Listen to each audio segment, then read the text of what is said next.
G'day, I'm GeorgeHolt. I'm just going to show you how to use styles within a Microsoft Word document. Obviously, we can go through and we can format text by selecting a piece of text, right-clicking, and then choosing the font and the formatting that we want for that text.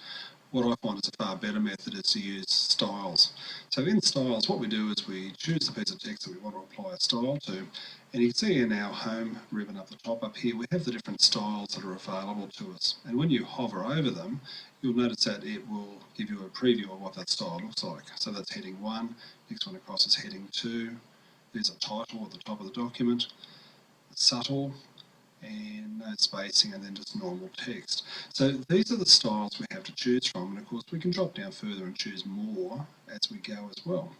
And the nice thing is you get to preview. Now, to find out what styles you have available to you, you need to look at changing styles. This little button over in the top right hand corner here.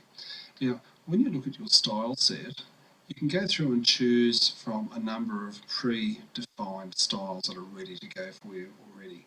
So looking at some of these, it's a matter of experimenting and seeing what works for you.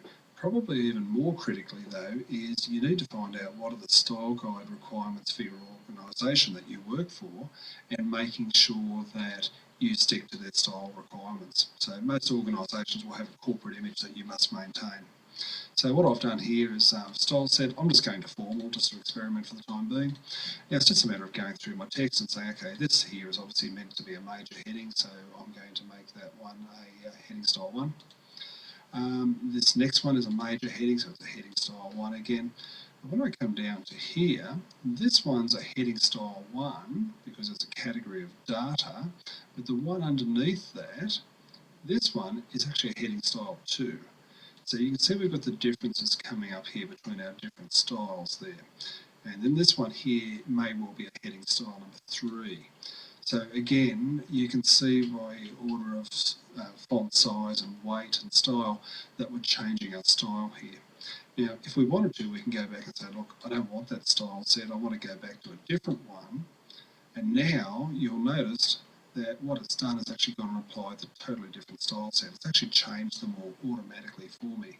This is still heading style 1, but it's now coming from the distinctive style set as opposed to elegant or fancy. And again, you can go through and apply all your styles and then come through and experiment and see what works for you. For now, I'm just going to leave that on distinctive. So setting styles is pretty easy. For your body text here, I would typically leave that as just normal. If there's something there that I wanted to really draw attention to, then you could come through and you could actually go through and highlight that bit.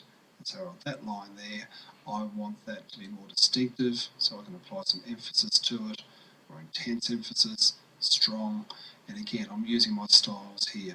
Now, styles is a much better approach for formatting a document than going through and selectively applying just individual formatting. Try and stick to a style guide, and that brings up a lot of other advantages for you later on as well. Do some experimenting, give it a go.